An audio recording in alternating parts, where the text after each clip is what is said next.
Culture 2000 en direct live. C'est le 19 mai au Théâtre Saint-Georges. T'as pas pris ta place pour assister à cet enregistrement exceptionnel en direct live.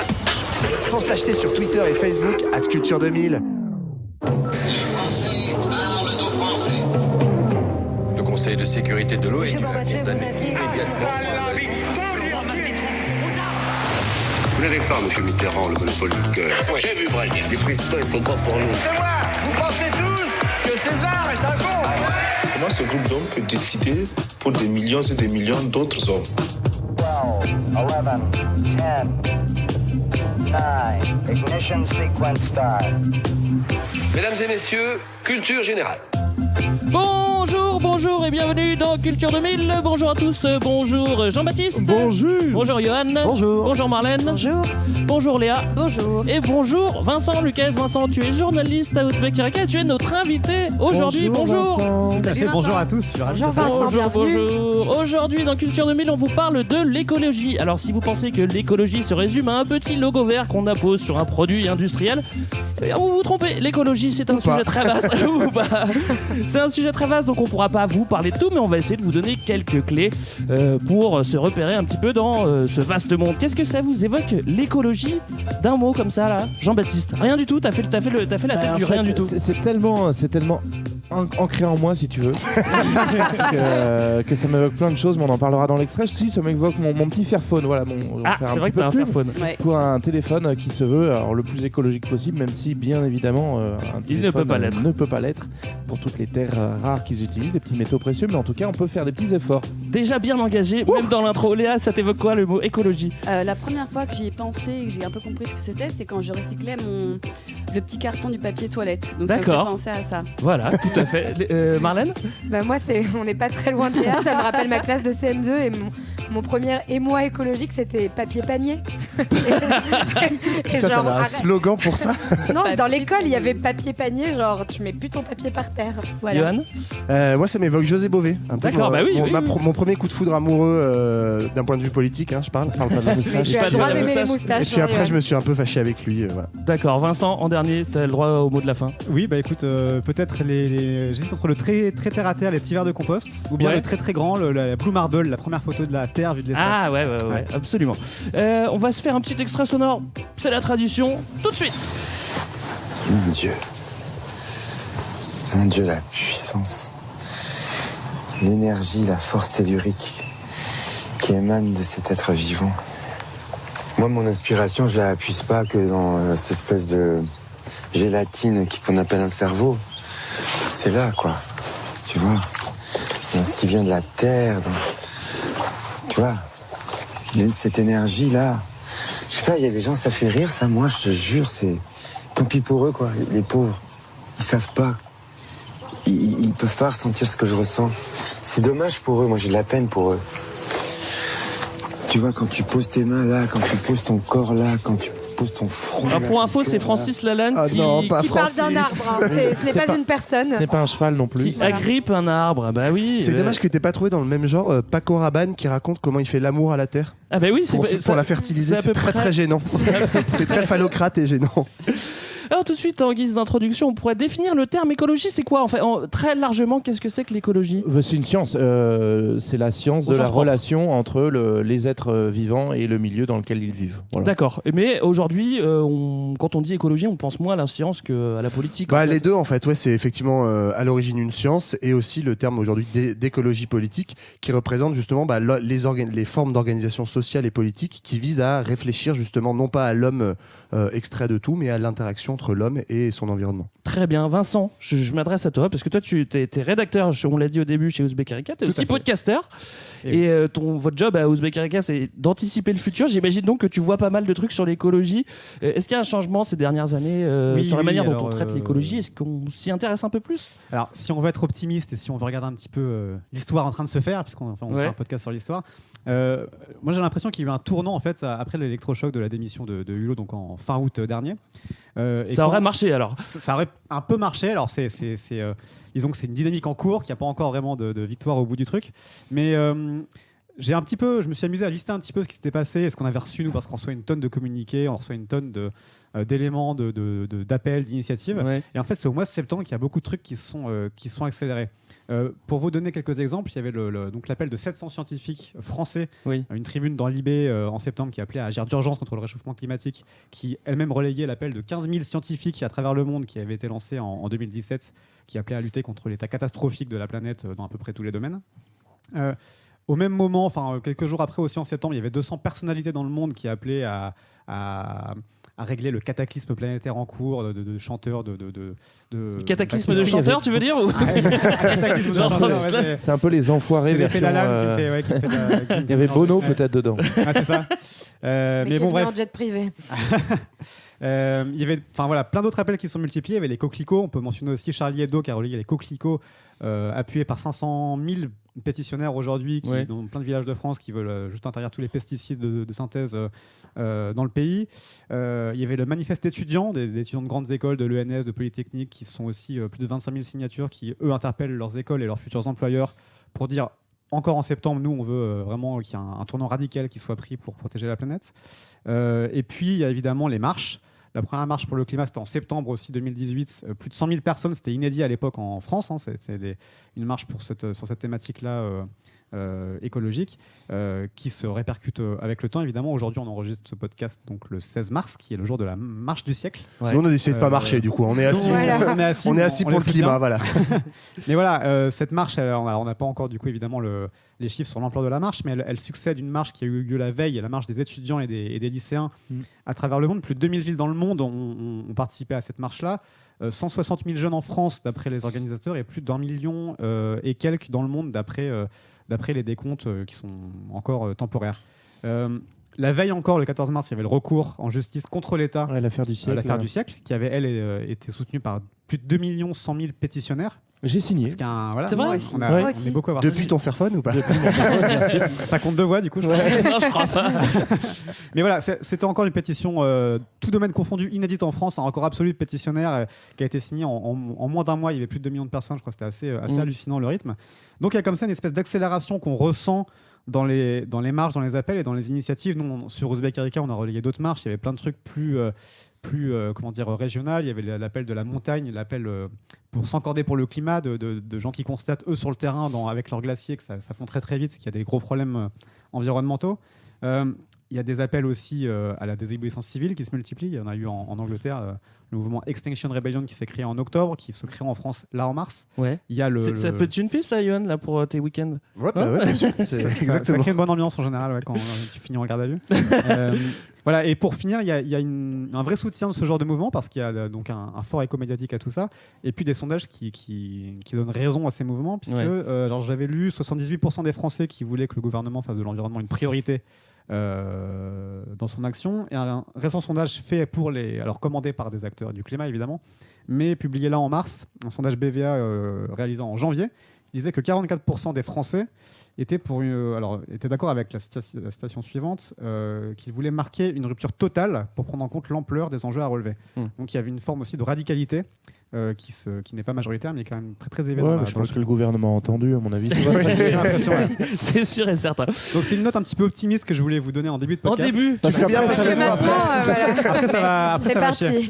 Mais je rattachais ça pour finir sur le mot que Paul Drodon donnait dans son bouquin Drawdown, qui est un bouquin qui a été traduit en français il n'y a pas longtemps. Tu peux préciser qui c'est peut-être? C'est un militant historique écologique américain et qui a été traduit là donc il y a quelques mois, j'ai plus la date exacte, mais qui avait une expression assez intéressante. Il disait qu'il y avait une multiplication de milliers d'initiatives locales dans plein de pays du monde, assez finalement étanches les unes aux autres, mais qu'on pouvait espérer une espèce de réveil d'un système immunitaire de la planète à travers une espèce de percolation comme ça des initiatives humaines, et que l'être humain pourrait finalement, c'est tous ces trucs locaux font corps et font unité, qu'il pourrait y avoir un espèce de réveil et de basculement, qu'une masse critique permettrait de passer à l'échelle, quoi. Et donc tout va bien. On l'espère. Oui, tout va bien. On va revenir. C'est mon seul mot optimiste de la journée. On va commencer par le commencement. On va vous parler de l'homme. Bah oui, parce que s'il n'était pas là, on parlerait même pas d'écologie. Et ça, c'est le grand 1. Man vs Wild, l'homme, un animal pas comme les autres. Alors, un animal pas comme les autres, oui, parce que l'homme, c'est l'espèce qui a eu le plus d'impact sur Terre. En tout cas, l'homme, oui, sa caractéristique par rapport à d'autres espèces, c'est qu'il vraiment, il s'est approprié la nature et en tout cas, il l'a dominée. Il a contribué à la transformer. Alors, avant de la dominer, parce qu'on va dire en tout cas que cette volonté consciente de dominer, elle arrive plus tard, vers le 17-18e siècle. Mais là, si on commence déjà au début de l'histoire avec l'homme chasseur-cueilleur, donc au début peut-être plus proche de l'animal, on est sur une espèce qui encore a peu d'impact et c'est vraiment le développement de l'agriculture à partir de moins 10 000 à peu près qui va finalement marquer ce début d'une profonde transformation de la Terre par l'homme pour survivre, parce qu'en fait c'est une espèce qui a besoin de beaucoup plus s'adapter que les autres à son environnement, parce qu'on n'a pas de poils, parce qu'on n'a pas de griffes, enfin voilà. Mais Johan, il a un petit peu de poils quand même. Ouais, pas mal. Mais je te remercie de le préciser. Mais après, il faut préciser aussi que n'importe quel être vivant, espèce vivante, a un impact en fait sur son environnement. Il ne faudrait pas croire que c'est une spécificité humaine et avoir une espèce de fantasme comme ça de l'impact zéro. Le principe castor. Si t'es seul sur Terre. Non, parce que même un micro-organisme, en fait, il fait évoluer l'environnement. Donc, effectivement, on le disait en intro, mais l'écologie, c'est la science de l'interaction entre l'environnement et des espèces. Et effectivement, l'homme a un impact très fort, mais n'importe quelle espèce vivante a un impact sur son environnement. Pour abonder dans ton sens, c'est vrai que ce que tu dis est très juste sur le néolithique qui arrive comme une période où il y a une rupture, mais il y a aussi pas mal de scientifiques qui notent que par exemple quand l'homme est arrivé en Australie, donc au paléolithique à l'époque où on était encore chasseurs-cueilleurs, ça a été un cataclysme écologique en fait. Pourquoi ? Parce que c'est un continent qui était très isolé, où les bêtes ne voyaient pas de l'homme comme une menace, et donc il y avait tous les grands mammifères ont disparu en l'espace de quelques siècles dans très peu de temps parce qu'ils étaient chassés très facilement par l'homme, et qu'en fait même chasseur-cueilleur, l'homme qui arrive dans un milieu généralement provoque pas mal de dégâts, quoi. Alors ce qui a donné à l'homme aussi son pouvoir, c'est le fait de coopérer, et même de coopérer à très très grande échelle. En fait, c'est l'organisation de la société. La particularité, c'est la sédentarisation surtout de l'homme. Et ensuite, il a commencé à s'organiser, et c'est à ce moment-là qu'apparaissent les premières villes. Déjà à la fin du néolithique, c'est-à-dire à moins 5000, moins 6000 avant Jésus-Christ, en Ukraine, en Roumanie. On se rappelle bien d'ailleurs. En Moldavie. Ça a tout bouleversé à ce moment-là. Quel bordel, ces pays s'en souviennent. La Moldavie au Moldavie en moins 5000, je peux te dire qu'on rigolait pas. Je te raconte pas. Mais c'est vrai que la société se complexifie en fait. Et puis avec l'urbanisation en fait. Oui. Oui, tout à fait. Et ce qui va donner encore un plus gros pouvoir à l'homme, c'est le fait de maîtriser des machines et puis de pouvoir modifier de plus en plus avec des moyens décuplés l'environnement. Alors, et ça s'appelle la révolution industrielle. Et en lien avec ça, mais un tout petit peu avant, en fait, il y a aussi tout ce qu'on appelle, ce que les marxistes appellent l'accumulation primitive du capital. Oui. Mais en fait, qui est la radicalisation de la transformation de l'environnement, elle est vraiment liée au développement du capitalisme avant même la révolution industrielle. Et en gros, c'est à partir du 14e, 15e siècle, où on commence en fait à avoir une élite qui s'accapare en fait des ressources naturelles, notamment tout ce qui est par exemple phénomène des enclosures, donc en gros des prairies ou des champs ou des forêts qui appartenaient à la collectivité deviennent privatisées pour en extraire des ressources en fait. C'est ce qui fait votre bocage. Voilà, exactement. Mais du coup, c'est l'accumulation primitive du capital. En fait, ça peut être du capital naturel, ça peut être ce qu'on trouve sous les sols, sur la terre. Bref, tout ce qui avant était considéré comme soit un bien collectif, soit de l'environnement, devient une ressource d'enrichissement. Et c'est ce mécanisme qui naît donc avec la modernité, qui se renforce terriblement à la révolution industrielle et qui accélère d'un seul coup l'impact. Parce qu'on a les moyens aussi d'être plus efficace avec les machines. Et puis ça s'accompagne aussi d'un mouvement philosophique en fait, c'est-à-dire, c'est tout le mouvement qui accompagne l'humanisme, mais qui est le rationalisme, qui va se développer donc à partir du XVIIe siècle. On peut citer notamment à ce sujet Descartes et son fameux discours de la méthode, qui est un des premiers à expliquer que l'homme doit être le maître et le possesseur de la nature. Donc l'idée de séparer l'homme de la nature, justement, par sa capacité de raison, et donc ce qui justifierait sa domination. Domination qui va être celle de la nature, et aussi, à côté de ça, de populations qu'on va reléguer à la nature, les populations qu'on va appeler primitives. Ouais. Voilà. Et une domination et un rapport très instrumental en fait avec la nature, pas une relation écosystémique, mais l'idée de dire, effectivement, avec Descartes, la nature est un instrument dont on peut se servir, c'est un stock de ressources disponibles. Voilà. Bravo l'humain, on a compris, c'est toi le plus fort. Alors si t'es si fort que ça, pourquoi est-ce que t'inventes pas l'écologie ? Déjà, parce qu'on n'a pas encore exploré toute la planète à cette époque. Et donc ça commence bien entendu avec cette exploration. Avec tous tes copains. Oui. Ça commence avec à la Renaissance, avec les grandes découvertes, et ça continue au 18e avec les naturalistes, notamment un certain Humboldt qui va rien à voir avec Usain Bolt, on est d'accord? Rien à voir avec Usain Bolt. Alexander. Il y a quelque chose à voir avec le courant de Humboldt qui lui a donné ce nom. Qui c'est ce monsieur Humboldt? Je suis sûr que ça te parle, toi, Marlène. Oui, ça me parle. Allez, vas-y, c'est pour toi. Mais j'ai déjà beaucoup parlé, je peux vous laisser. Non, on aime bien quand tu parles d'Humboldt. Alexander von Humboldt. Pourquoi je l'aime et pourquoi Greg me fait un clin d'œil? Non, c'est juste que c'est un géographe allemand. C'est un naturaliste et en fait, c'est un des premiers qui va entrer dans cette démarche d'inventaire. C'est assez intéressant parce qu'on parlait justement tout à l'heure du fait que pour l'homme, la nature va être un stock. Et du coup, on va commencer à faire l'inventaire du stock. Ouais, c'est ça. Donc on fait des collectes de papillons. Voilà. Au XVIIIe siècle, et c'est le moment où en fait, on passe d'une géographie de cabinet où en fait, c'est des géographes qui ne connaissent rien finalement, qui juste lisent des récits d'explorateurs pour savoir un peu à quoi ressemble la Terre et la nature. Et là, on a des premiers géographes explorateurs. Humboldt en fait partie, et il va donc aller en Amérique du Sud notamment et faire donc les inventaires de toutes les espèces animales, tropicales, végétales, pour montrer la diversité de la nature et de la nature sur Terre. Léa, est-ce que tu peux lui faire la petite citation de Humboldt qui est assez caractéristique? Avec l'accent, bien sûr. Oui, s'il te plaît. Avec plaisir. Donc l'accent allemand, prussien. Oui, prussien. Non, je ne ferai pas l'accent. Ce gentilhomme a dit « Je m'efforcerai de découvrir l'interaction des forces de la nature et les influences qu'exerce l'environnement géographique sur la vie végétale et animale. » Mais par ailleurs, je voulais rajouter aussi qu'il est à l'origine de l'observation météorologique et que c'est aussi un des premiers à avoir compris que les continents s'étaient séparés avec le temps. Ouais. Enfin, il a compris plein de choses, ce mec. Et il est vraiment bien. Ouais, et un des premiers à avoir compris que la végétation dépendait du climat et en fait de la température. Ouais. Ça paraît débile aujourd'hui, mais à avoir modelé en fait tous les modèles qu'on a sur la montagne aujourd'hui et le fait qu'en fonction de l'altitude et du climat, vous n'avez pas la même végétation partout. Voilà. Alors, en fait, je vais faire mon orientaliste ou exotiste primaire, mais en fait, moi, en bossant ce truc-là, à chaque fois, j'ai quand même l'impression que, en fait, on redécouvre, on réinvente l'eau tiède. Tu sais, après, c'est tellement déconnecté de la nature. En fait, il y a plein de sociétés primitives qui savent très bien ça sans passer par la science. Mais nous, on a eu besoin, tu vois, de faire n'importe quoi pour après se dire, ah, mais peut-être qu'en fait, la pluie a un impact sur comment les plantes poussent. C'est vraiment, et en fait, oui, c'est un peu ça. Non, mais c'est un peu ça. C'est vraiment la logique de la rationalisation et de la classification complète qui va du coup donner une espèce de connaissance, mais avec une teinte scientifique, là où avant on était sur des savoirs traditionnels qu'on redécouvre effectivement à ce moment-là. Celui qui va faire avancer aussi énormément les choses, c'est Monsieur Darwin. Ah, lui, c'est donc il était marié avec sa cousine. Ah merde. D'où le problème d'évolution. Voilà. Ça s'est arrêté là pour lui. Donc c'est un de ces messieurs qui a fait les grands tours du monde pour étudier des espèces et notamment à partir de ces observations théoriser en fait ce qu'on a appelé la théorie de l'évolution, c'est-à-dire que du fait de vivre dans un milieu, les espèces vont s'adapter et donc progressivement se diversifier, se différencier. Et donc ça donne... C'est là où Darwin est hyper intéressant, c'est qu'il donne une lecture totalement différente par rapport à un monde européen qui est encore très dominé par une vision religieuse.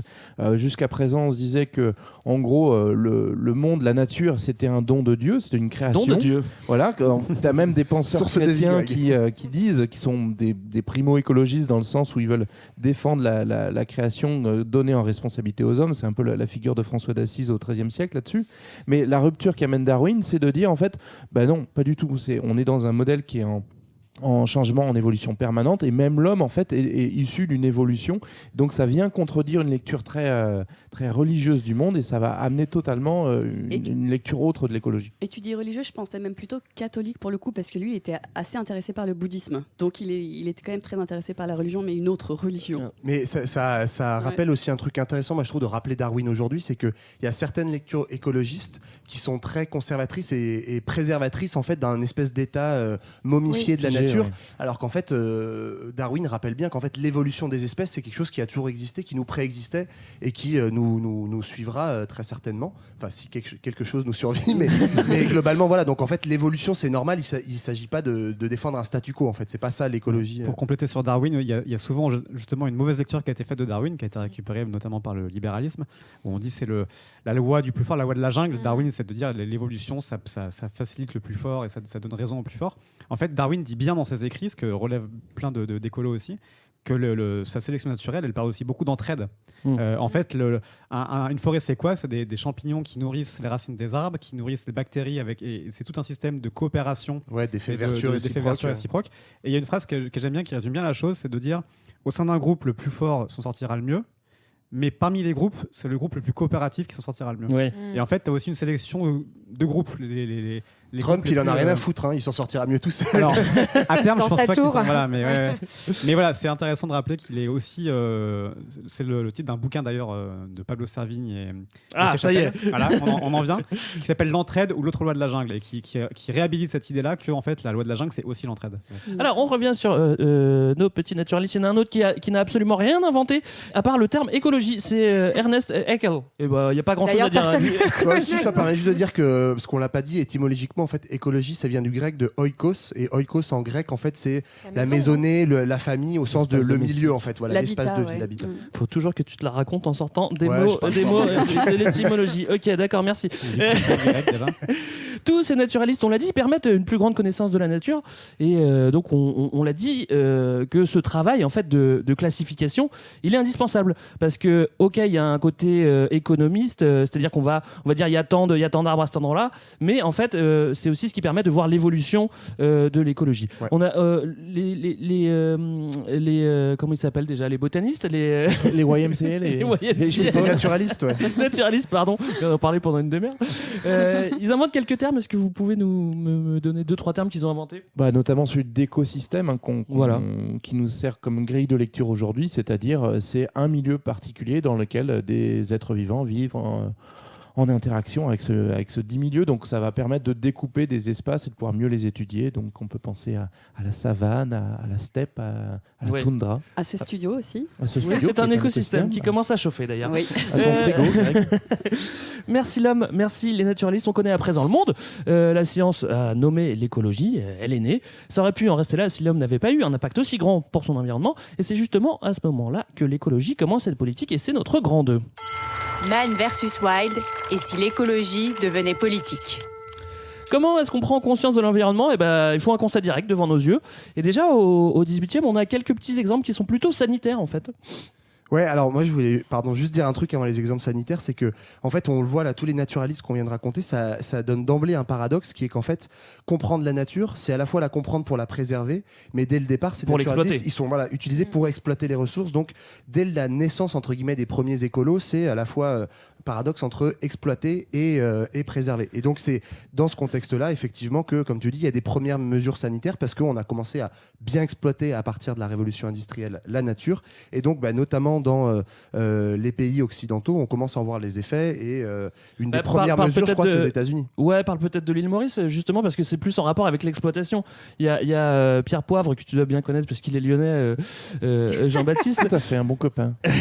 Un mec assez relevé. Et qui est à l'île Maurice, et il se rend compte qu'en fait, on exploite trop les ressources et qu'il va falloir les protéger si on veut continuer à les exploiter. Donc ça rejoint complètement l'économie. Parce que, en gros, il se rend compte qu'en exploitant trop les ressources, il y a des glissements de terrain, et qu'en fait, du coup, on déboise trop, on déforeste trop, et c'est nuisible, effectivement. Des mesures sanitaires, oui, c'est vrai que quand il y a des poubelles devant nos yeux, on se dit, putain, en fait, c'est crado, ça pue, il faut peut-être les bouger. Et il y en a un qui voit ça en 39, et c'est Benjamin Franklin. Et... Pas en 1900. Hein. 1700. Attends, je parle tout le temps de 1700. Mais ça, en fait, ça a à voir aussi où c'est des politiques sanitaires qui sont pas uniquement écologiques, mais pour le coup sanitaires au sens de santé, parce que en fait, on se rend compte que le traitement des déchets, etc., ça a un impact sur la santé de l'homme. Comme aujourd'hui, on est toujours sur les effets de l'industrie. C'est les premiers réflexes qui vont nourrir un fort courant hygiéniste tout au long du 19e siècle, où du coup, on va essayer de traiter les villes, pas par souci de la nature, mais avant tout par souci des habitants qui y vivent, en essayant d'évacuer tout ce qui peut être néfaste. La peste a tué pas mal de gens, donc on se dit que ce serait bien que ça recommence pas, quoi. Au 19e, on a un monsieur dont on a déjà parlé dans notre épisode sur Gandhi, et qui s'appelle Thoreau. Non, mais ce qui est intéressant en tout cas, c'est qu'au 19e, on va avoir les premières politiques de préservation justement de l'environnement. Donc Johan, c'est ce qu'il expliquait, qu'on était vraiment dans un paradoxe entre exploitation et préservation. Et du coup, l'homme en fait va s'organiser progressivement d'une manière assez particulière, c'est qu'il va à la fois surexploiter la planète et en même temps se rendre compte qu'il y a des endroits où on la préserve pas assez et qu'on a besoin de la préserver. Et du coup, on va commencer à mettre en place les politiques notamment de parcs nationaux. Donc, c'est-à-dire qu'on met en place des zones particulières où en fait on met la nature sous cloche. C'est vraiment ça le concept. C'est le mot même de réserve. Donc, en fait. Ça voilà. veut tout dire. Tu mets ça pour plus tard, quoi. C'est le cas où c'est le goûter. Voilà. Donc il y a cette idée. Il y a deux philosophies qui vont s'opposer. Celle de mettre la nature sous cloche, mais à côté de ça, on fait un peu ce qu'on veut à côté. On bétonne. Voilà. Et à côté, celle de Thoreau, donc je reviens à lui. Ah bah oui, j'ai cru que tu m'avais zappé avec Thoreau. Et en fait, justement, de quelqu'un qui dit, bah non, en fait, l'homme n'est pas séparé de la nature, et en fait, il faut qu'on retourne vers une manière de vivre avec la nature et dans la nature, et sans s'en séparer complètement dans nos modes de vie. Voilà. Et là, il y a un autre paradoxe que je trouve très intéressant autour de Thoreau, parce que c'est un peu l'ancêtre, en gros, des hippies, quoi. Tu sais, l'idée de voilà, retour à la nature. Mais qu'en fait, ça s'inscrit aussi au 19e siècle dans un courant romantique qui est très ambivalent, parce qu'en fait, chez les romantiques, ça peut avoir une lecture très progressiste, comme l'a fait Thoreau, parce que c'est une idée d'égalité sociale, de respect de l'environnement, etc. Et il peut y avoir des lectures très réactionnaires aussi, de retour en arrière, où en fait, notamment, c'est certaines interprétations de Rousseau qu'on trouve chez certains romantiques allemands qui vont dire en fait l'homme a tout détruit et donc il faut revenir à la société naturelle qui est une société non urbaine, etc., mais aussi avec un rôle naturel identifié pour les hommes, pour les femmes, etc. Et on voit, si on tire le fil, jusqu'où ça peut aller en termes d'idées bien réac. Donc en fait ce romantisme là il est assez ambivalent en fait. Oui. On continue au début du 20e, notre impact sur l'environnement il est de plus en plus grand, donc les catastrophes vont devenir de plus en plus grandes, et puis si les catastrophes sont plus grandes, il y a plus de monde qui s'en rend compte, c'est un mal pour un bien, mais au moins on s'en rend compte. On peut commencer par un phénomène assez impressionnant qui s'appelle le Dust Bowl. Le Dust Bowl, oui, ça veut dire bassin de poussière. Et en fait, ça porte bien son nom, ouais. N'est-ce pas? Et c'est super impressionnant, hein. N'hésitez pas à regarder des vidéos. N'hésitez pas à en faire un chez vous. C'est en fait un immense nuage tout noir qui s'abat sur vous, qui fait, je sais pas combien, des dizaines et des dizaines de mètres de hauteur, et qui arrive très très vite. En tout cas, voilà, juste pour expliquer un peu ce que c'est, là on est dans les années 30 aux États-Unis, et c'est au niveau de la Corn Belt, qui est une grande région du centre des États-Unis, où on transforme à ce moment-là des prairies en champs de maïs. Et il y a beaucoup de personnes qui migrent là-bas, qui sont assez pauvres et qui décident d'exploiter la terre. Mais en fait, on fait du surlabourage et au bout d'un moment, érosion. C'est un peu le avec sécheresse en plus. La moindre sécheresse dans les années 30, etc. Et à ce moment-là, arrivent ces dust bowls immenses qui détruisent tout. Et donc, on peut absolument plus rien faire, cultiver, etc. On trouve un écho à ça dans le film Interstellar, si vous l'avez vu. Oui, c'est ça. J'adore ce et dans film, les raisins de la colère. Ouais, c'est ça, c'est aussi les raisins de la colère. Chacun ses références. C'est le film, le film préféré. Ils reprennent ce truc du Dust Bowl. Non, mais en tout cas, ce qui est intéressant, c'est qu'encore une fois, c'est les débuts de l'agriculture intensive à ce moment-là, dont on voit déjà les conséquences. Parce que là, moi, j'ai l'impression que souvent, on se rend compte maintenant, genre, ah bah oui, en fait, la transformation alimentaire, l'agriculture intensive, ah oui, ça fait du mal à la planète, mais ça fait 100 ans qu'on le sait. Voilà. Enfin, c'est pas un truc nouveau. Et en plus, ce phénomène arrive à un moment de forte migration vers l'ouest de population. Ouais. Et on voit à cause de la crise aussi. En fait, c'est un peu les premiers réfugiés climatiques aussi. Oui. Il y a des millions de personnes qui ont souffert de ce Dust Bowl finalement. Et ce qui est assez amusant aussi, c'est que on a des images en fait de ce Dust Bowl quand vous cherchez un peu. Ouais, c'est le début de la photo. Ouais, c'est le début de la photo. C'est le début c'est presque le premier reportage écolo. C'est au Dust Bowl, quoi. Donc et moi, il y a un truc que je trouve intéressant sur le Dust Bowl, mais on pourrait trouver d'autres exemples comme ça. Il y avait notamment des grandes périodes de famine à la toute fin du 19e, donc quelques décennies avant, en Inde. En fait, c'est de montrer que c'est pas juste, contrairement à ce que prétendent certains, des catastrophes naturelles qui en fait entraînent des millions de victimes et de morts, parce que là on pourrait dire c'est juste la sécheresse, c'est pas de peau, fallait pas être là. En fait, c'est que l'organisation humaine, la société, rend les populations plus vulnérables de par l'agriculture intensive. On a la même chose en Inde, mais très rapidement, où en fait c'est le système colonial anglais qui en fait a remplacé toutes les agricultures vivrières par des agricultures d'exportation, notamment pour le riz. Et en fait, on se retrouve dans une situation absurde où pendant une période, il y a une pénurie de riz pour les populations, alors que dans le même temps, la colonie indienne exporte du riz pour le monde entier. Et donc en fait, le Dust Bowl, c'est la même chose. On rend des populations vulnérables, dépendantes de ressources pour une économie intensive. Et en fait, au moindre fléau climatique, paf, ça fait énormément de victimes, quoi. Alors, encore une petite menace. Moi, il y en a une qui est très symbolique. Je l'aime bien parce qu'elle a un nom qui méchant. Fait bien flipper. Vincent, est-ce que tu veux nous parler du Killer Smog? Killer Smog, ça ressemble un petit peu à un nom de Tolkien en fait. Oui, ça fait un peu un personnage de Mortal Kombat aussi, quoi. Ouais, c'est ça. Oui, on parle de smog aujourd'hui, d'ailleurs, même à San Francisco, en Los Angeles, on voit souvent ce brouillard qui est en fait un brouillard de pollution. Et donc, ça a commencé avec la révolution industrielle à Londres, la ville par essence industrielle. En 52, on parlait de ça, donc c'est un terme qui est une contraction de smog et de fog. C'est une espèce de fumée qui va vraiment tuer. Donc, comme son nom l'indique, le killer smog, ça va tuer jusqu'à 5000 personnes dans le centre de Londres. Mais même plus, il paraît, même beaucoup plus en fait. Et c'est une belle démonstration mortifère de la pollution. Alors ça, c'est-à-dire pour le coup, c'est plus lié à la pollution industrielle. Il y a un autre exemple qui est connu comme ça. Alors, le killer smog a vraiment un impact direct sur les êtres humains. En fait, de façon plus générale, on a une vraie transformation, notamment de l'Angleterre industrielle, qui est connue à travers un exemple que les biologistes ont beaucoup étudié. C'est le phalène du bouleau. C'est un papillon qui était blanc en fait et qui se posait sur les arbres, sur les bouleaux. C'est pour ça qu'on l'appelle comme ça. Donc, c'est des troncs d'arbres blancs, ce qui fait qu'il était plutôt bien caché. Mais avec la pollution, en fait, ces troncs d'arbres, ils vont tourner un peu au noir et on va voir, à partir de 1849, je crois qu'il y a un chercheur qui repère le premier spécimen de papillon noir, donc de cette espèce-là. Et en 50 ans, 98% de cette population de papillons est passée du blanc au noir pour pouvoir s'adapter. Signe qu'en fait, il y a eu un bouleversement très important et très rapide de cet écosystème britannique à cause de la pollution. Et c'est à cause de ça que Johnny a chanté Noir c'est noir, je crois. Tout à fait. C'est une évolution très rapide de la chanson française.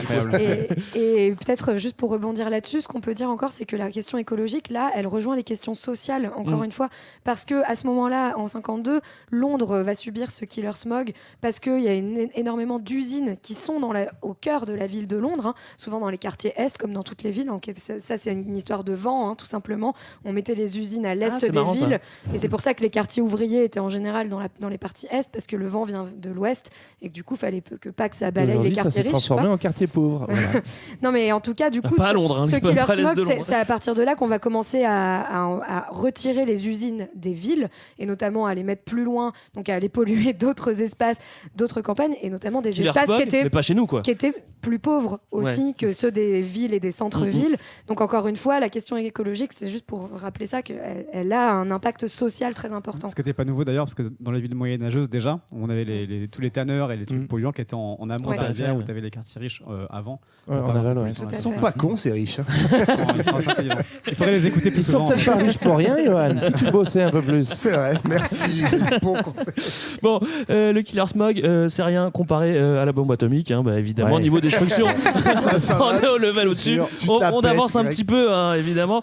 Mais c'est vrai que Hiroshima, Nagasaki, c'est le point culture 2000, le point C2, on y arrive. Ouais, en plus, alors c'est le maxi point C2 là, parce que donc il y a effectivement les bombes atomiques plus la Shoah, qui sont deux phénomènes très différents, mais qui vont être analysés par tout un tas notamment de philosophes, comme étant un peu la fin du positivisme. Après 150 ans de positivisme, tu rappelles rapidement. Positivisme, c'est vraiment la foi dans le progrès, quoi. C'est l'idée que la science. Et Auguste Comte. Ouais. En fait, vous l'expliquez très bien, vous n'avez pas besoin de moi. Mais voilà, en fait, c'est l'idée que le progrès scientifique va permettre toujours des améliorations humaines.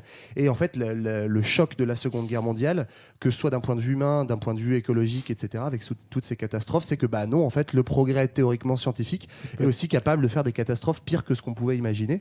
Et c'est de là que va naître vraiment la philosophie de l'écologie politique, avec notamment certains héritiers des penseurs allemands qui sont Heidegger, Hannah Arendt, etc., des penseurs de la catastrophe. Et ça va donner, après, on en parlera peut-être plus tard, mais l'école allemande de l'écologie politique qui ont inspiré la plupart des hommes politiques écolos d'aujourd'hui, quoi. Alors, on a donné quelques exemples, mais évidemment, il y en a plein d'autres. Et le constat, c'est que c'est souvent dans l'urgence qu'on prend des mesures, et c'est encore le problème aujourd'hui. C'est ça qui est alarmant, c'est que finalement, ça n'évolue pas trop. On a pris des mesures à ce moment-là, et ça a créé les premières organisations également. Donc, les premiers clubs, les premières associations, les premières ONG. Est-ce qu'on peut en parler un petit peu ? On peut. Il y a l'Amical Bouliste, non Oui, l'Amical Bouliste. Non, c'est pas ça, pardon. Non, mais en tout cas, les premières associations, ce qui est marrant encore une fois, c'est que c'est quand même lié aux questions de tourisme. Donc, en fait, la question écologique, elle va beaucoup être pensée au départ avec l'idée de préserver une nature dont on a besoin pour se ressourcer. Et pour en profiter. Non, mais c'est assez marrant. C'est la même chose qu'avec les parcs nationaux, et c'est au 19e siècle qu'on va avoir ces premières associations. Le Sierra Club aux États-Unis en 1892, le Club alpin français, qui sont au départ en fait des clubs de randonnée. C'est ça qu'il faut comprendre, et où on se rend compte compte, les gens finalement en allant marcher dans la nature se rendent compte qu'il y a des espèces qui disparaissent, qu'il y a la faune et la flore sont impactées par l'homme, et du coup il va falloir les préserver, mais c'est vraiment par cet aspect de loisir et de plaisir qu'on passe au début, quoi. Alors comment est-ce qu'ils évoluent, comment est-ce que ces petits clubs et ONG évoluent, alors c'est sûr que le club alpin français c'est pas vraiment le meilleur exemple, mais après il y a d'autres ONG de protection de la nature qui grandissent et elles vont avoir un impact plus important, elles vont jouer un rôle plus politique. Qu'est-ce qui se passe en fait, dans la deuxième moitié du XXe siècle, tu as aussi une espèce de mondialisation politique avec l'apparition de lieux de gouvernance. Alors, même s'ils n'ont pas un pouvoir effectif, on peut penser à l'ONU par exemple, à toutes les agences onusiennes qui vont permettre de porter des questions à une échelle internationale, mondiale, de façon beaucoup plus forte. Alors tu avais déjà des congrès internationaux dès le 19e siècle, mais avec le 20e siècle, tu vas permettre l'existence d'organisations internationales. Donc, par exemple, en 1948, on a l'Union internationale pour la conservation de la nature qui est créée. C'est quoi qui a vraiment été utile, qui a sauvé la planète. Mais c'est quoi la vocation de ces ONG justement? C'est en gros, c'est ce qu'on appellerait aujourd'hui faire du plaidoyer, c'est-à-dire inciter les sociétés et leurs décideurs à prendre des mesures protectionnistes vis-à-vis de la nature pour garantir sa survie dans le temps. D'accord. On a évidemment plein d'associations. Celle qu'on connaît tous, c'est la WWF, vous savez, c'est celle avec le petit panda, c'est 61. Il y en a des un peu plus vénères. Greenpeace, c'est 71. Et Sea Shepherd, c'est 77. Je pensais pas que c'était si vieux. Ça correspond aussi à un changement dans l'action politique, en fait. C'est-à-dire qu'on commence à se rendre compte que discuter dans les petits salons avec les politiciens, ça mène pas à grand-chose. Et donc, du coup, ça crée, dans les années 70, des associations beaucoup plus punchy, pour le coup, qui veulent mener des actions pour faire aussi pression sur les politiciens via le grand public. Oui. Alors, on va atteindre le moment critique de l'émission. C'est-à-dire que notre DJ platiniste, il a une bombe atomique entre les mains. C'est-à-dire qu'à tout moment, il peut nous balancer pour la pause musicale une chanson écolo qui va mettre tout le monde mal à l'aise. Et je le vois rigoler, je sais pas ce qu'il a mis. On peut s'attendre vraiment à tout, Yoann. Vas-y, c'est à toi. C'est l'heure du grand battle de la musique écologique, Greg. Alors, d'un côté, on a... Céline. De nos montagnes, de la vie manne, du monde animal, crie le bien fort, use tes cordes vocales. Mais de l'autre, on a aussi... Moi, je suis amoureux de Paname. Ah oui. Du béton et du macadam. Sous les pavés, ouais, c'est la plage. Bon, moi, clairement, j'ai fait mon choix. Je suis désolé, ça me donne pas envie d'être très écolo. Je penserais plutôt pour le deuxième titre. Alors, du coup, pour mettre tout le monde d'accord, on va plutôt profiter de cette petite pause musicale pour donner la parole à nos cousins les bonobos.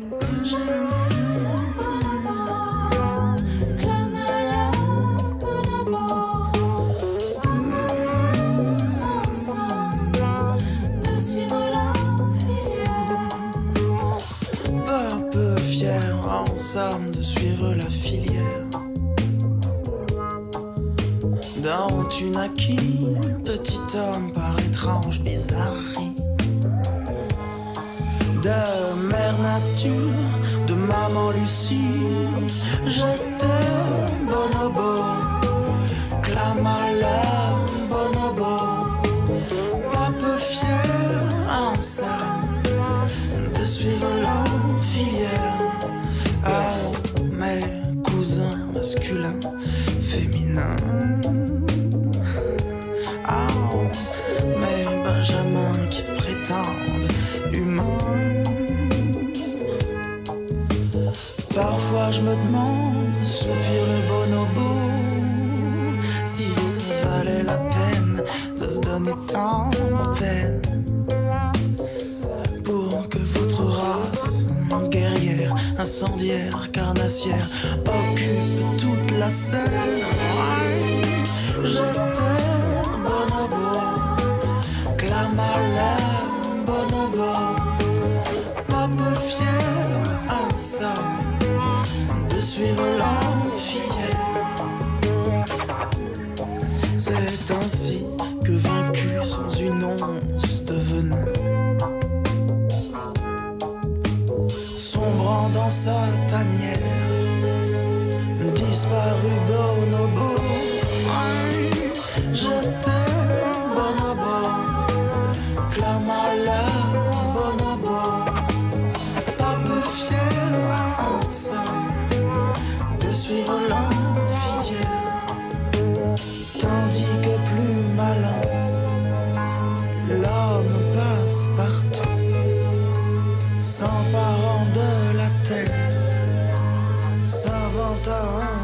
destin. Retour au plateau, on est toujours avec Vincent et on parle toujours de l'écologie. Petit résumé de la première partie, on a vu que l'homme était devenu l'espèce dominante, qu'il avait un impact considérable sur son milieu et même au-delà. Oui, si on balance une bombe atomique dans l'espace, on peut aller au-delà on peut nuire au-delà de notre milieu. C'est faisable. Nuisance sans frontières. Nuisance sans frontières. D'ailleurs, les débris spatiaux sont un vrai problème. Oui, c'est vrai. C'est déjà une vraie pollution de l'espace, tout à fait. Absolument. On a vu que l'écologie scientifique était née avec les naturalistes et qui ont décrit et classifié tout le vivant. On a vu comment l'homme avait bien commencé à déglinguer la planète et que les effets se faisaient déjà un petit peu trop sentir au début du XXe. Cette urgence a poussé à l'action, c'est pas plus mal, et on a vu que les mouvements écologiques commençaient à se former. On va faire un petit focus sur l'écologie politique en France et on va commencer autour de 1968. Ben ouais, 68, évidemment, on a fait un petit épisode là-dessus, la révolte étudiante et ouvrière, mais c'est aussi période fin des années 60, début des années 70. L'année érotique. Ou de l'année érotique et des prises de conscience écologique, en tout cas le début des combats écologiques militants et donc plus uniquement des ONG ou des instances internationales. C'est ce qu'on a appelé aussi, à tort ou à raison, mais la période des nouveaux mouvements sociaux où en gros dans les sociétés dites industrielles on commence à avoir des combats militants qui sont autres que pour des combats d'amélioration des modes de vie, mais donc de défense de l'environnement, d'égalité hommes-femmes, etc., etc. Notamment tu as en 67 la première marée noire, l'invention même du terme marée noire, parce que c'est un navire un navire américain, je crois, qui s'échoue dans la Manche et donc qui va libérer une partie de sa cargaison. Et donc c'est un journaliste de Brest, je crois, qui forge cette expression, qui va permettre de commencer à cataloguer un nouveau type de péril qui est très visible et qui va beaucoup frapper les gens. Il y a, ensuite, les catastrophes vont se multiplier sur la mer, tout simplement parce que le trafic maritime explose. Et donc, il y a notamment en 1978 la Moco Cadiz, donc, qui est vraiment la marée noire emblématique. C'est un super-tanker qui va s'échouer au large du Finistère. Et ça va fortement contribuer à mobiliser les populations parce que là, concrètement, on voit un impact réel, visible, et donc qui va amener à des luttes politiques locales, mais qui vont vite trouver des échos. Le grand nouveau phénomène, en fait, c'est qu'on peut aussi pressentir un danger écologique, et c'est pour ça qu'il y a des manifestations, et c'est pour ça qu'on peut s'opposer à des projets par conscience écologique, en fait. Oui, il y a le Larzac notamment. Ouais. On peut parler. Il y avait la Vanoise, c'est marrant juste parce que avant, c'est des manifestations contre une station de ski qui veut s'installer. Puis il y a aussi le nucléaire qui est vraiment qui est vraiment quoi Qui est vraiment quoi Qui est vraiment là. On est en plein. Pas bien. En fait, on est en plein dans les années 60. Donc c'est la France de Gaulle, la grande France, celle qu'on regrette. Donc c'est-à-dire développement à fond du nucléaire pour donner une indépendance énergétique à la France, mais aussi c'est l'ère du tourisme de masse avec les grands plans d'aménagement du territoire, par exemple avec le plan montagne pour faire en sorte que le tourisme d'hiver soit accessible au plus grand nombre. Donc on va bétonner la montagne comme il faut. On va aussi bétonner toute la côte du Languedoc ou la côte aquitaine. Et donc du coup, en réaction, en fait, tu vas avoir des mouvements assez forts organisés. Le Larzac qu'on évoquait, c'est pour le coup, Johan, c'est là où est né ton pote, José, ton premier amour. amoureux. Il n'est pas né là-bas, mais il a grandi politiquement. Politiquement, il est né là-bas. C'est une réaction donc notamment avant tout des paysans du Larzac qui s'organisent pour lutter contre l'extension d'une base militaire, je crois, avec des pistes d'aviation, je crois, des choses comme ça. Ouais, c'est une base militaire, c'est ça, sur des terrains agricoles en fait. Ouais. Il y a un apprentissage politique qui est fait là-bas, c'est assez marrant, parce que ce que disent les militants, c'est que c'est à la base des paysans de droite catholique qui s'opposent pour des raisons très conservatrices à la perte de leurs terres. Ouais. Et ils sont rejoints par tous les 68ards, plein d'idées anticapitalistes. Tous les mecs de l'IP, notamment l'usine autogérée. Et en fait, ils apprennent à se connaître et ils apprennent à ensemble inventer un espèce de... Mais c'est bien que tu le rappelles parce que ça montre encore une fois toute l'ambivalence des premiers combats écologiques de cette période-là où c'est pas forcément dit que ce soit de l'écologie politique de gauche, quoi, pour le dire très clairement. C'est un grand débat en fait de savoir, il y avait deux courants, quoi. Et le courant, ça ne va pas être politique, ça va être vraiment apolitique pour que tous les partis s'en emparent. Et le courant qui voulait s'imposer sur la scène politique. Non, et c'est ça qui est marrant, quand tu parlais des marées noires et du moment où on s'empare justement de l'écologie en politique, c'est qu'en fait au début on s'en empare très ponctuellement. On va dire la marée noire c'est pas bien, on voit nos plages qui sont pleines de pétrole, les oiseaux qui meurent, etc. Mais on va pas remettre en question en fait tout le système derrière, des super-tankers, de tous les bateaux qui circulent sur toute la planète et qui en fait sont la cause principale de pollution. Et là, avec ces mouvements dans le Larzac, etc., on a une coloration politique on va les appeler les verts rouges, notamment donc anticapitalistes, qui s'ajoutent à ça et qui commencent à dénoncer finalement le système capitaliste en expliquant que l'écologie ne sera possible que par l'abolition de ce système. Et ça, c'est une révolution dans la pensée écologique. Un mot aussi pour insister sur le nucléaire, c'est vraiment pour comprendre aussi pourquoi aujourd'hui ça cristallise autant les écolos. C'est vraiment ce qu'a forgé l'écologie en France, l'écologie politique, c'est le combat contre le nucléaire. Oui. Et tu parlais de la belle France du général. Tout à fait. C'est surtout la France de Giscard en fait qui généralise le nucléaire. C'est qu'au début des années 70, je crois que c'est 8% de l'électricité française qui est nucléaire. Et là, c'est les grands travaux années 70 avec le choc pétrolier où on met du nucléaire partout et où les écolos se fédèrent autour de cette lutte. Quoi. Et c'est d'ailleurs là où Mitterrand décevra beaucoup la gauche, parce que quand Mitterrand arrive au pouvoir, il a déçu la gauche pour pas mal de raisons, mais entre autres aussi pour des raisons écologiques, parce que notamment il va aller soutenir le plateau du Larzac, et donc quand il va être élu, ça va faire naître un espoir chez les écolos qui vont se rendre compte en fait qu'il va poursuivre cette politique du tout nucléaire très largement. Pour le coup, il abandonne le Larzac, mais le problème c'est... abandonne tout, je crois. Non, mais les gens sont contents, mais après le problème c'est le nucléaire. Mais ce qui est assez marrant d'ailleurs, tu pointes le fait que donc Giscard développe effectivement activement le nucléaire, et en parallèle, il est obligé de lâcher un peu du lest sur pas mal de revendications écologistes. Alors avant l'arrivée de Giscard, déjà sous Pompidou, on va créer un ministère de l'environnement. Ça c'est dingue. Histoire de dire que c'est géré. Ça c'est fait. Non, mais pour le coup, on peut pas faire plus politique que d'avoir un ministère de l'environnement. Oui, c'est vraiment de l'affichage, parce l'opposé de ce que tu nous disais. C'est 0,1% du budget de l'État. C'est un ministère qui a aucune capacité d'action, et surtout il n'y a pas une volonté politique derrière d'aller sur les causes en fait des dommages écologiques, comme le disait Marlène. L'élection dans laquelle Giscard triomphe magistralement, c'est aussi celle où on voit le premier candidat écologiste, René Dumont, qui va se présenter au présidentiel alors que il sort de nulle part. Donc on est en 74. Voilà, en 74, pour défendre un programme vraiment écologiste. Et donc Giscard va surfer un peu Giscard va un peu surfer sur cette vague-là à son arrivée au pouvoir. Et René, pardon, tu voulais finir ? J'ai fini, je m'en vais. Bonne fin de journée.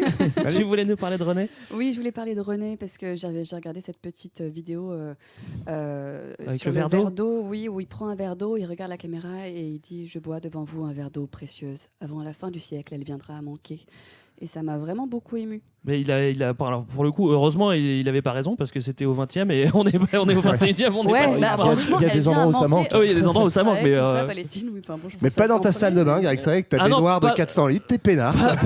Juste dedans. Non, je fais très attention. Et effectivement, sous Giscard, il y a pas mal de lois quand même qui sont mises en place. Je parlerai par exemple de la loi de 75 sur les déchets, qui est la première qui organise la collecte et le traitement des déchets en France. Et avant, on les mettait dans la rue, là, comme ça. Voilà. Mais elle instaure aussi le principe fondateur de pollueur-payeur. Ouais. Voilà. Qui a jamais vraiment. C'est toujours un principe, mais bon, c'est important les principes. C'est bien d'avoir des principes. Est-ce qu'on pourrait avoir un parti politique, s'il vous plaît, maintenant ? Je sais pas, il faut quelque chose. Pas d'idée, là.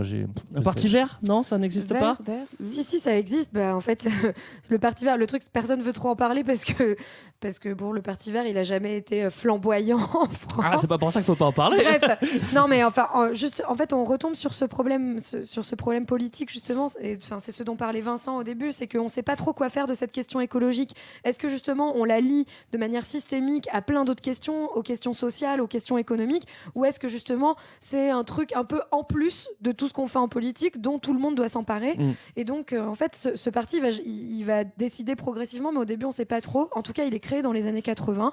C'est au début un tout petit parti, et une des premières fois qu'on le voit réellement avoir on va dire, plus de poids en politique, où il gagne en visibilité, c'est en 1997 dans le gouvernement de la gauche plurielle de Lionel Jospin, mais où là, en fait, on a un parti vert qui prend un tournant libéral complètement assumé et qui, du coup, va rester sur une politique écologiste plutôt de pansement, en fait. Quoi, ce qui a déjà été pour eux un tournant à la base de gauche, parce qu'en fait, quand Dominique Voynet devient candidate à la présidentielle, elle s'allie au PS. Et prend le contre-pied de la fin des années 80 où c'était Wechter qui était candidat pour les écolos et qui lui était dans une logique ni droite ni gauche. Et déjà c'est l'aile gauche des Verts qui se dit ok, on va s'allier au PS et on va entrer dans le gouvernement Jospin. C'est dire qu'il y avait du boulot. Et là encore, effectivement c'était encore trop libéral, mais pour eux c'était déjà un choix du côté de la gauche. Quoi. Ouais. Mais... Alors, Vincent, avant qu'on passe à l'écologie à l'international, est-ce que tu peux nous finir un petit peu justement Finis-nous les sur Verts, la France. Finis-nous les Verts sur la France, on n'en peut plus. Oui, pour en venir peut-être à la situation actuelle, après on voit que les Verts du coup ils hésitent un petit peu entre s'allier avec la gauche, ne pas s'y aller avec la gauche. Il y a un bouquin intéressant qui est sorti écrit par un confrère, un journaliste qui s'appelle Arthur Nazaret, qui a fait une histoire de l'écologie politique en France. En fait, qui a une formule que j'aime bien. Il dit en fait, aujourd'hui, les Verts, ils ont un peu gagné la bataille culturelle et perdu la bataille politique. C'est-à-dire qu'en 2017, c'est la première fois depuis 40 ans qu'il n'y a pas de candidat vert aux élections présidentielles. On sait que Yannick Jadot s'est rallié au candidat, j'allais dire...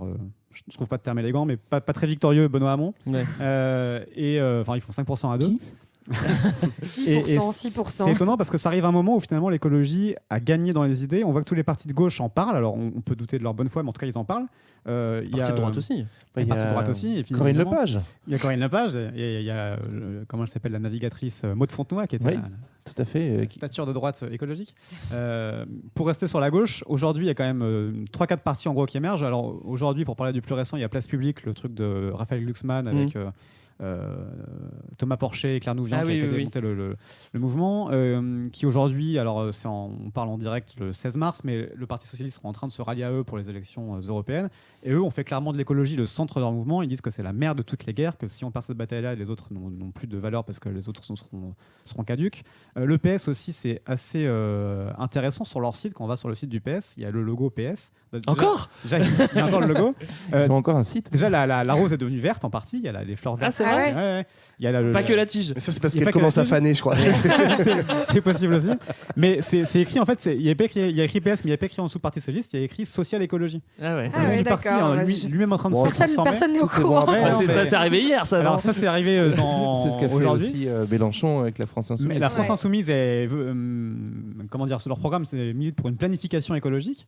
Ils ont toute une partie sur l'océan, sur plein de choses à ce niveau-là. Le parti Génération, donc de Benoît Hamon, Génération.S, appelle à la post-croissance et ce combat contre le productivisme. Donc il y a toute une série de partis comme ça qui, à gauche, prennent acte du fait que la victoire passera par l'écologie, si elle advient un jour. Ce qui, pour finir, pose la question de la redéfinition des clivages, en fait. C'est assez marrant parce que d'une façon un peu plus marginale, il y a une femme politique aussi, Delphine Batho, qui a relancé le parti Génération Écologique, qui était le parti de Brice Lalonde, parti dont on n'a pas parlé, de l'écologie. Donc on est déjà à 37 partis écologiques pour 4% d'électorat, pour ceux qui n'ont pas suivi. C'est ça qui a fait terrible. T'as pas parlé de l'Alliance indépendante de Francis Lalanne. Mais stop. Mais comme on a eu l'extrait, j'ai pas voulu en rajouter une couche. Mais elle dit un truc intéressant. Elle a publié un manifeste là qui s'appelle Écologie intégrale, où elle plaide pour une redéfinition de toute la politique à travers l'écologie. Et elle dit plein de choses, mais notamment que le clivage gauche-droite est mort, qu'il est caduque, parce que la gauche et la droite, ce qui n'est pas forcément nouveau, ce que disait déjà René Dumont à l'époque, c'est que tous les partis productivistes sont arrangés dans le même camp, y compris les Verts qui manient une politique des petits pas qui, pour elle, est totalement déconnectée de l'urgence qui est absolue, qu'il y a aujourd'hui à agir. Et elle dit que tous ces gens-là sont des destructeurs finalement du monde, plus ou moins conscients ou inconscients, mais arrangés du côté des lobbies, à côté des gens qui veulent finalement le business as usual. Et donc, elle milite pour un nouveau clivage qui oppose tous ces gens-là au parti des terriens. Alors, c'est assez destructeur versus terrien. Salut les terriens, c'est assez symbolique d'un truc parce que c'est pas que elle. Ça pourrait pas être un peu exotique, un petit peu caricatural, mais elle reprend là ce qu'avait fait Bruno Latour dans son ouvrage Où atterrir, où il oppose lui les modernes aux terrestres. Alors les termes sont quasiment les mêmes, mais la réflexion est un peu la même. Il redéfinit un petit peu le clivage moderne terrestre qui l'oppose à l'ancien clivage aussi gauche-droite, et qui rejoint d'une autre manière aussi ce que dit le candidat Europe Écologie Les Verts quand il dit qu'il se replace dans une logique ni gauche ni droite. Ce qui, en un sens, est une façon pour lui de dire qu'il faut que le productivisme sorte des logiciels dans tous les chiquiers politiques. Mais après, moi, il y a un truc qui me dérange fondamentalement dans cette idée-là, c'est que globalement, en fait, non, mais c'est aussi toute l'ambivalence de l'écologie politique. C'est-à-dire qu'en fait, depuis tout à l'heure, là, on dit écologie politique. En fait, moi, j'ai envie de dire, on parle d'écologie politicienne, c'est-à-dire de stratégie politique où, en fait, on voit bien que. Voilà, c'est pas ce qu'elle dit. Hein. Non, mais alors, laisse-moi juste aller au bout. En fait, c'est l'idée que on peut en fait mettre du programme écologique de droite ou de gauche, et qu'en fait, on oublie que l'écologie politique, au départ, c'est quand même des penseurs, que ce soit des philosophes, des scientifiques, des économistes, etc., qui, alors notamment en fait dans ce qu'on appelait l'école française de l'écologie politique, en fait, sont clairement des penseurs anticapitalistes. Et justement, ça rejoint ce que tu dis sur le productivisme. Mais les origines, les premiers, c'est des penseurs comme Jacques Ellul, comme André Gorz, en fait, qui sont contre la société technicienne, la société productiviste, et en fait, donc disent que ça sert à rien de faire de l'écologie dans le système actuel, que une vraie écologie intégrale, c'est une écologie qui détruit le système de production capitaliste. Et ça, en fait, dire que c'est pas politique ou que c'est pas de droite ou de gauche, ça me paraît être une aberration. On peut maquiller ça sur dire c'est l'intérêt de tous les terriens, mais on sait très bien que le principe du capitalisme, c'est qu'il y a une minorité qui tient à défendre ses intérêts, à ce qu'ils soient encore présents. Et donc, tant qu'on ne désignera pas les ennemis, en fait, c'est sortir de l'humanité les capitalistes. En fait, ce seraient les non-terriens. Non, c'est pas vrai. C'est des terriens qui défendent des intérêts contre lesquels l'intérêt de la majorité a intérêt à se rassembler. Et d'ailleurs, si je peux embrayer là-dessus, parce que je suis assez d'accord avec ça, mais il y a aussi un truc très gênant finalement dans tous ces mouvements écologistes qui aujourd'hui sont quand même ancrés dans une partie de la société qui sont finalement des élites intellectuelles, etc., très urbaines aussi, donc qui ont un mode de vie qui est justement proprement, parfaitement intégré à ce système productiviste de consommation capitaliste, je veux dire, même en termes de consommation, de loisirs, de tourisme, tu vois, dans tout leur mode de vie, et qui finalement sont ceux, encore une fois, qui, alors évidemment, ont le mérite, on va dire, de remettre ces questions écologiques sur le devant de la scène, mais qui, pour moi, posent un vrai problème en termes de contradiction entre l'image qu'ils représentent, voilà, d'une société très urbaine et vraiment déconnectée aussi de ces questions de production, d'exploitation économique et de la nature. C'est notre cas à tous. Hein. Oui, c'est notre cas. Oui, mais c'est notre cas à tous. Mais c'est vraiment gênant parce que finalement, quand tu es autant intégré dans le système, c'est très difficile de rendre légitime ces questionnements autour de. C'est des débats intéressants qui expliquent pourquoi c'est le bordel à ce point-là dans les partis écologiques. En fait, il y a des débats internes comme ça, des tonnes de courants différents. Ils sont pas d'accord entre eux. Et ces arguments sont très vrais. Simplement pour donner un petit peu de crédit, ou si on donne un petit peu de sincérité à Delphine et à Yannick aussi un peu.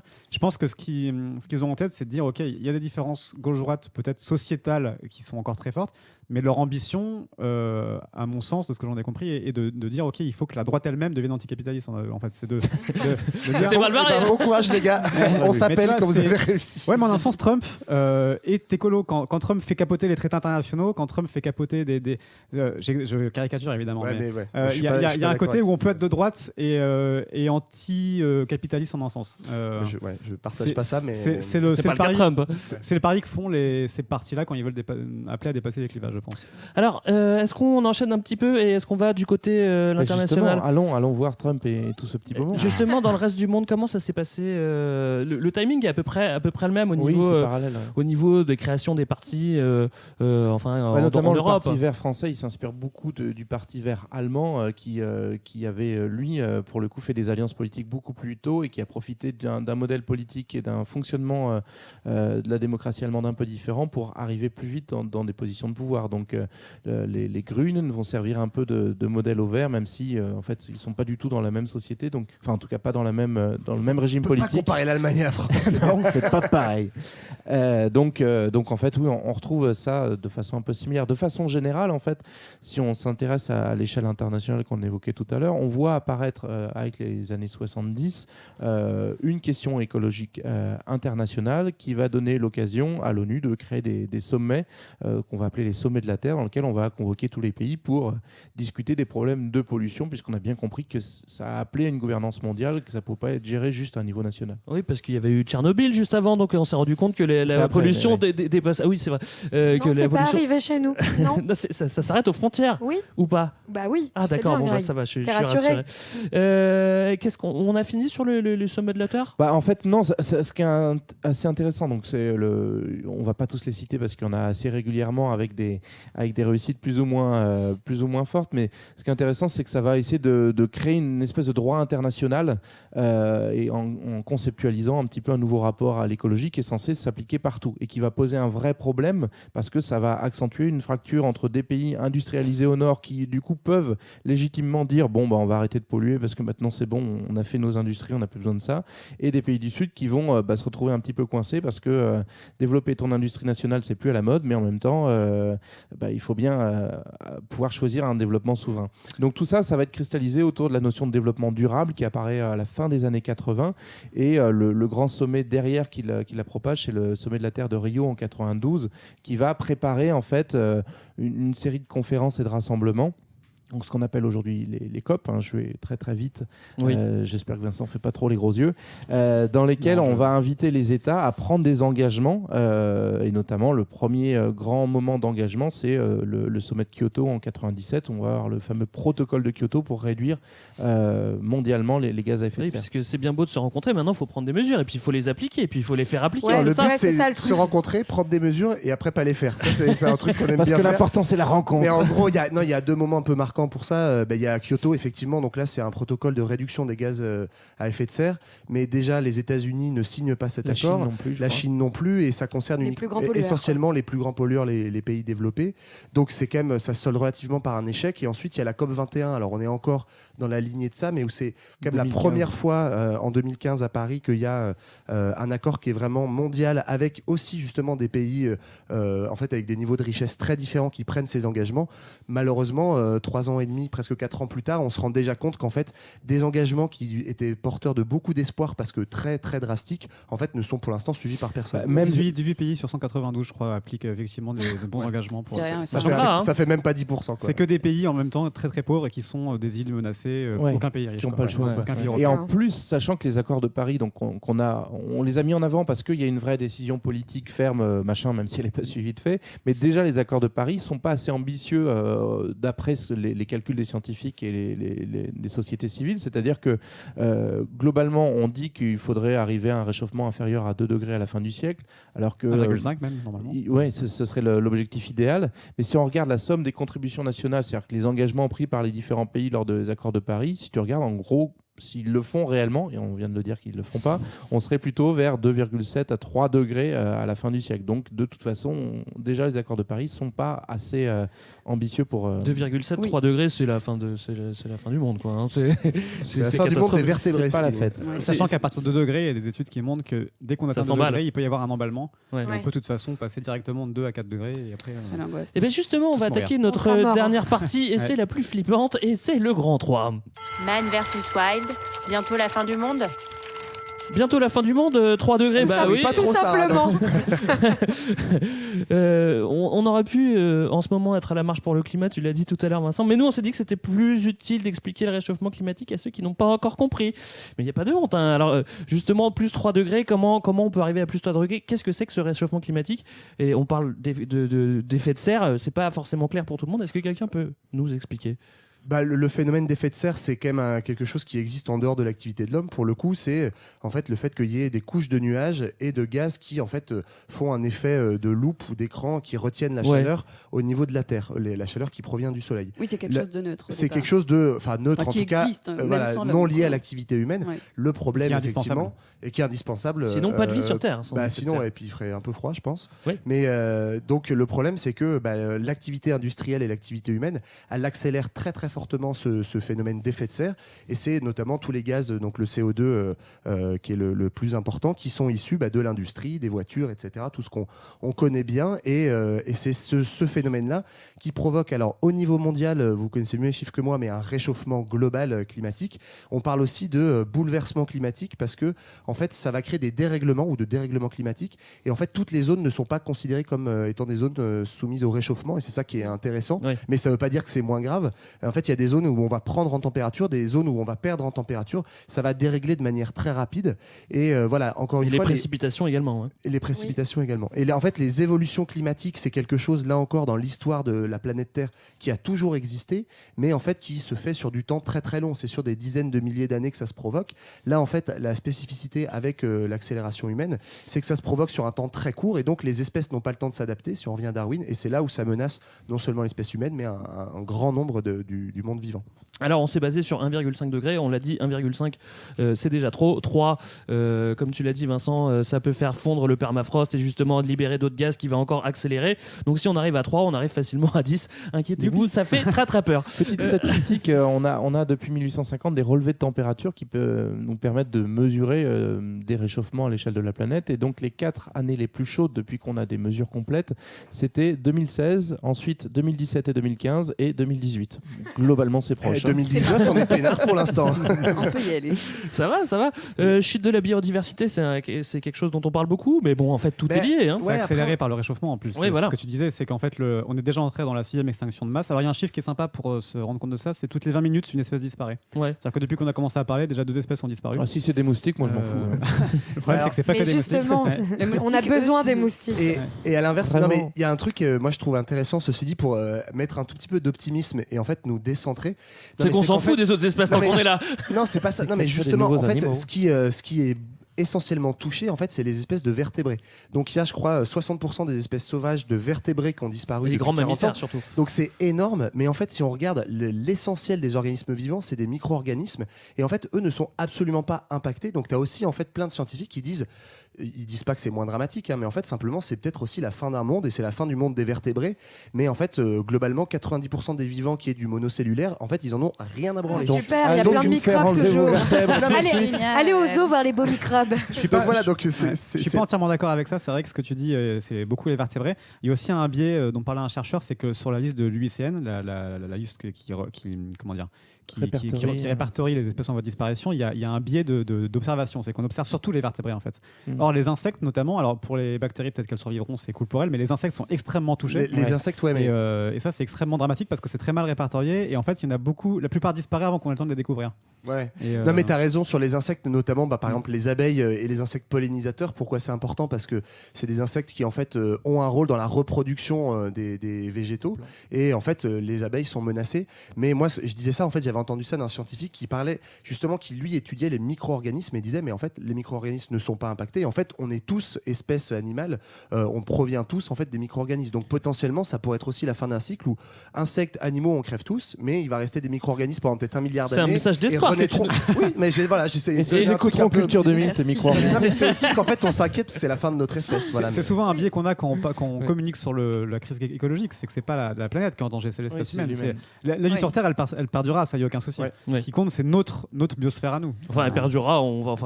Elle perdurera différemment, pas avec les ressources dont on a besoin. J'espère que les végans qui sont vraiment antispécistes, ils en ont rien à branler de disparaître parce que si les micro-organismes survivent, la vie continue. Je voulais juste dire que moi, je déteste vraiment les moustiques tigres et je pense qu'on peut vraiment tous mourir à cause de ces insectes-là. Et ils sont en train d'arriver à Paris à l'été 2019. Protégez-vous. D'accord. Protégez-vous. Achetez des moustiquaires. Partez de Paris.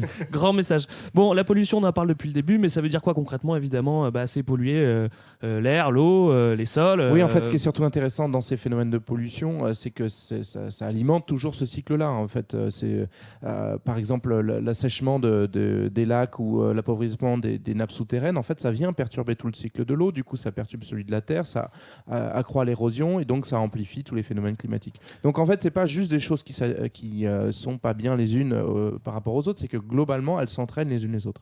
Alors, devant toutes ces menaces, on a plusieurs tendances qui se dessinent, des solutions qui se valent plus ou moins. Moi, il faut bien avouer que le plus simple, c'est d'être de nier et d'être climato-sceptique. On s'en prend beaucoup moins dans la tronche. C'est beaucoup plus simple. À Claude Allègre, par exemple.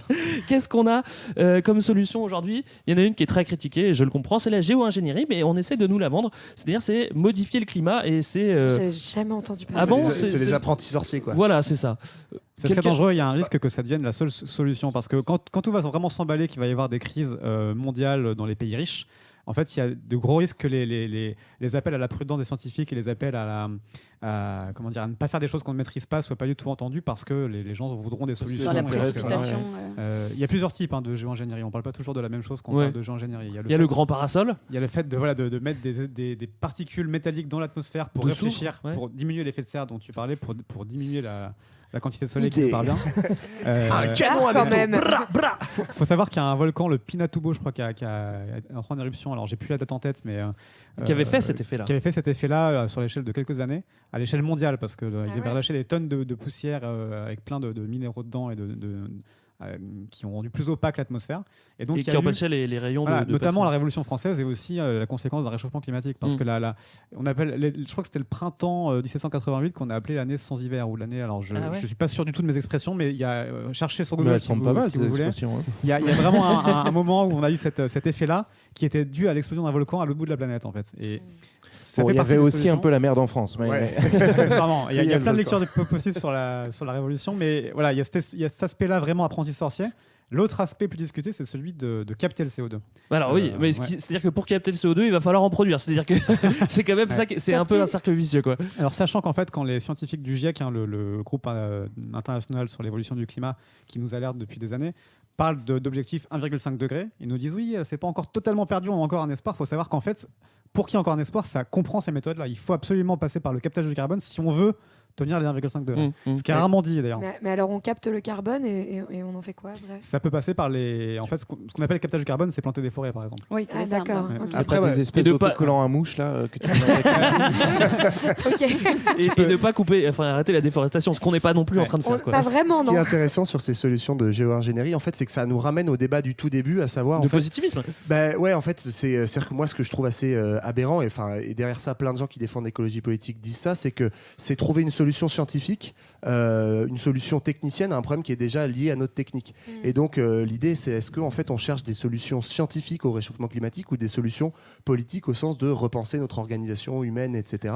Et notamment, en fait, c'est un peu tout le débat qu'il y a aujourd'hui entre ceux qui défendent une dictature verte menée par des scientifiques, en fait, qui vont dire il faut donner le pouvoir aux scientifiques parce que c'est eux qui vont trouver les solutions pour demain. Et moi, je pense qu'en plus, ça dépolitise complètement les gens déconscientise sur les questions écologiques, ou ceux qui disent non, en fait, il faut au contraire allier une vraie démocratie avec l'écologie, et ça introduit une autre notion dont on n'a pas parlé, qui est la notion de justice climatique ou de justice écologique, c'est-à-dire en fait vraiment en 3 mots, mais le problème c'est que les principaux responsables des problèmes climatiques n'en seront pas les principales victimes, et ça c'est important de le rappeler, parce que tout le monde dit, on a tendance un peu dans les lieux communs à dire tout le monde va être touché, en fait c'est pas vrai.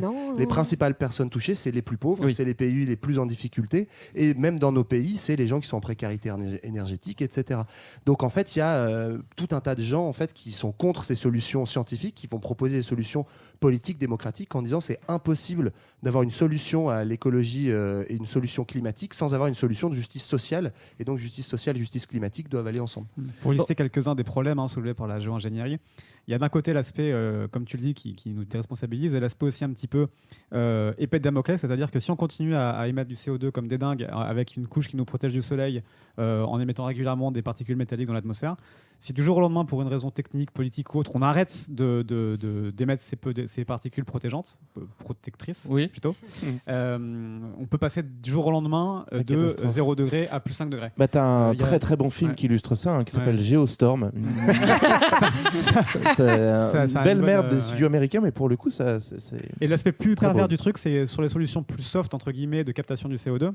Il y a aussi plein de problèmes engendrés, notamment celui de faire entrer en compétition l'agriculture vivrière avec une agriculture de captation du CO2, ou tous les problèmes aussi de spéculation autour de marchés carbone qui viendraient compenser des choses à droite à gauche. Il y a beaucoup de problèmes d'effets pervers soulignés par les scientifiques qui font qu'on n'est pas du tout prêt pour ces solutions. Ça, on le voit déjà un peu dans Geostorm, oui, d'accord.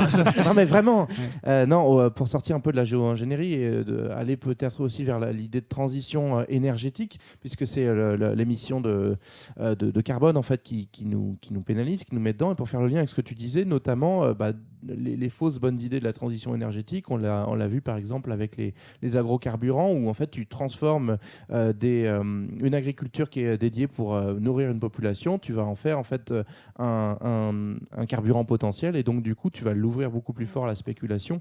Les premiers gros développements d'agrocarburants, ça entraîne aussi des pénuries par exemple de maïs très fortes au Mexique, et des déforestations très fortes, etc., etc. Le truc compliqué avec la transition énergétique, c'est que même si on change d'énergie, on utilise toujours une énergie, et une énergie c'est jamais complètement propre, que ça soit quoi que ce soit, de l'énergie c'est de l'énergie, et ça a un impact aussi. On en revient toujours au même point dont on parle depuis le début, c'est que ça ne nous invite pas du tout à revoir nos pratiques et nos modes de consommation en fait, qui sont vraiment au cœur du problème. Et certes, on peut produire des énergies qu'on dit plus propres, mais je veux dire, quand on produit du solaire, on a besoin de minerais qu'on va chercher, qui conduisent encore une fois à déforester, qui accompagnent l'exploitation de certaines populations par des firmes transnationales dans des pays en développement. Quand on fait de l'éolien marin, on vient perturber toute la vie marine, etc.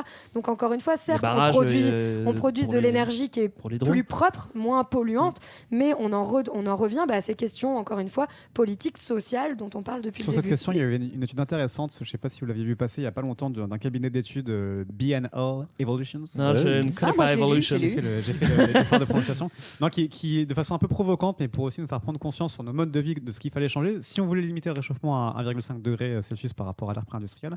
Ils ont listé un ensemble de mesures qui pourraient faire que ça marche, notamment interdire tous les vols hors d'Europe, hors professionnel, réduire la température de 2 degrés dans toutes les habitations et instaurer un couvre-feu thermique entre 22h et 6h où tu chauffes plus ton bâtiment. Le fascisme Réduire de 2 tiers ta consommation de viande d'ici 2030. Et passer de 10 kilos d'achat par an de vêtements par habitant à 1 kilo. Ouais. Ce qui est marrant, c'est que dans ce genre d'études, en fait, après, est-ce qu'on fait. Ils disent pas qu'il faut les imposer, ils disent qu'il faudrait. Non, je sais, mais en fait, moi, ce que je trouve intéressant, c'est d'articuler les solutions de consommation avec les solutions de production. C'est-à-dire que dans les citations que tu as. Ça peut passer par la dans ce que tu as production, cité, il n'y a rien, en fait, qui transforme les modes de production.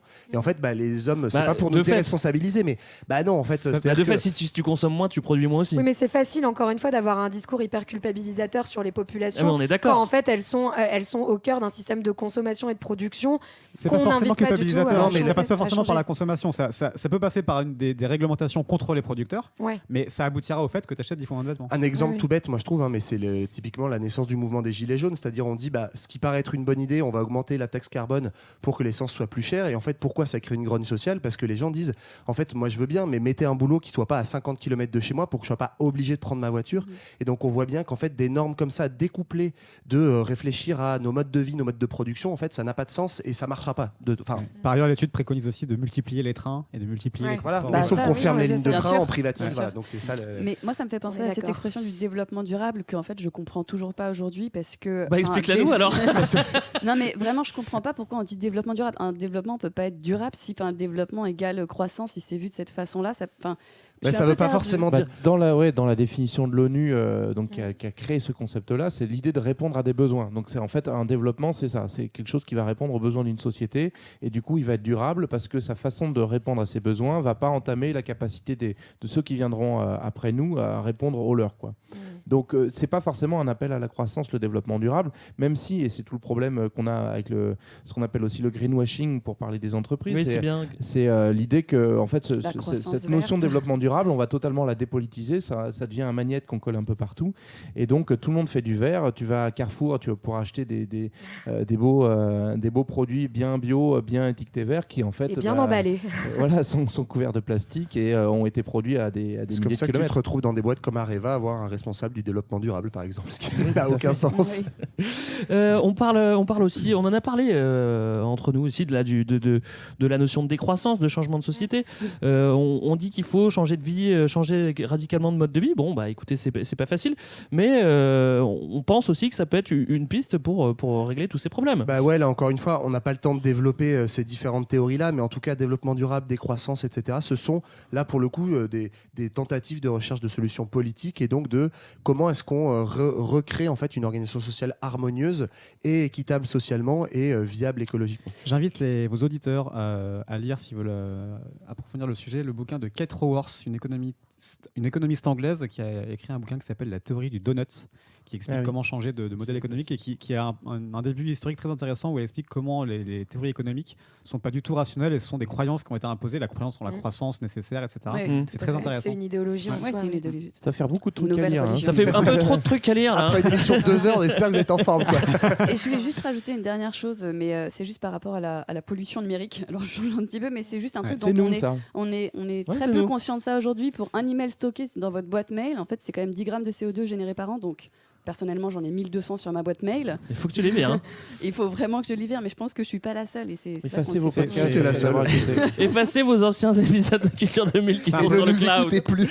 C'est un problème croissant, effectivement, le numérique. Ça prend de plus en plus de proportions de l'énergie consommée dans le monde. C'est hallucinant. Alors, on a dit le mot tout à l'heure systémique, mais c'est vrai qu'on se rend compte avec tout ce qu'on a dit qu'en fait, tout est lié. C'est-à-dire que l'économie, la politique, le social, l'écologie, tout ça, en fait, c'est un problème systémique. Systémique, ça veut dire que c'est tout le système et c'est bien le problème. On va donner la parole à Vincent une dernière fois. Vincent, je dois bien l'avouer que la première fois que j'ai entendu parler de toi, c'était sur un papier sur la collapsologie. Alors, est-ce que tu peux nous en parler un petit peu? La coloscopie, attention. Qu'est-ce que la collapsologie? Oui, alors on a fait un dossier entier effectivement dans le trimestriel d'Ouzbek Erika sur l'effondrement. C'est très à la mode. On était là avant. Mais on a mis le sujet à la mode. Non, la collapsologie, alors ça vient du latin collapsus et de l'anglais to collapse, qui veut dire s'effondrer.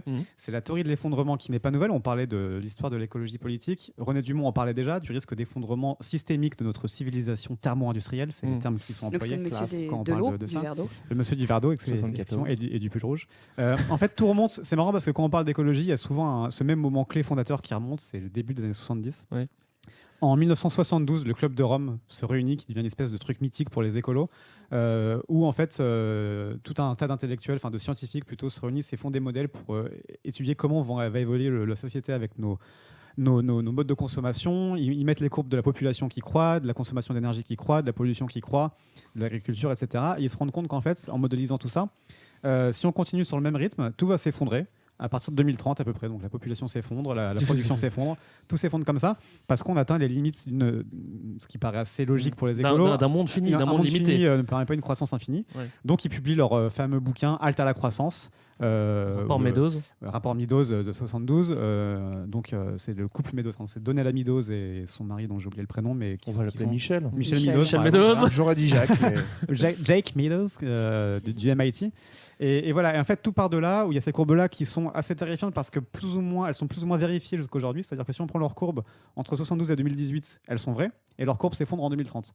Donc il y a cette espèce de petit moment de suspense qui nous touche là, qui est assez intéressant. Pour faire simple, tu fais flipper tout le monde. Ouais, je sais. Non, c'est du suspense. C'est comme un film aussi prévu la victoire de la France à la Coupe du Monde. C'est pas précisé dans la légende du groupe.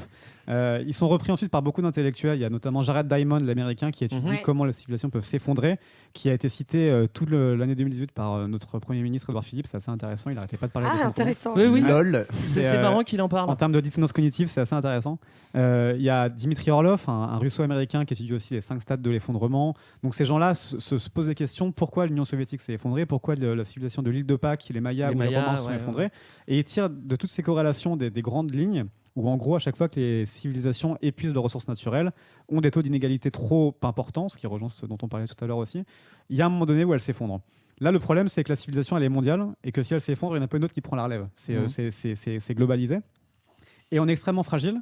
Ce mouvement a été appuyé et développé ensuite en France par donc, ces collapsologues. C'est des chercheurs qui ont donné ce nom de collapsologue à leur discipline de façon un peu... pour faire une blague en fait, elles l'ont appris. Donc c'est marrant que ça soit oublié en fait entre 72 et aujourd'hui, ça revient à la mode, mais il s'est rien passé. Alors il s'est passé des choses, mais en fait il y a un truc au milieu qui s'est passé, la tournant néolibérale, où on a un peu mis de côté tout ce qui était écologie, et où d'un point de vue médiatique et idéologique, on a un peu mis de côté tout ça.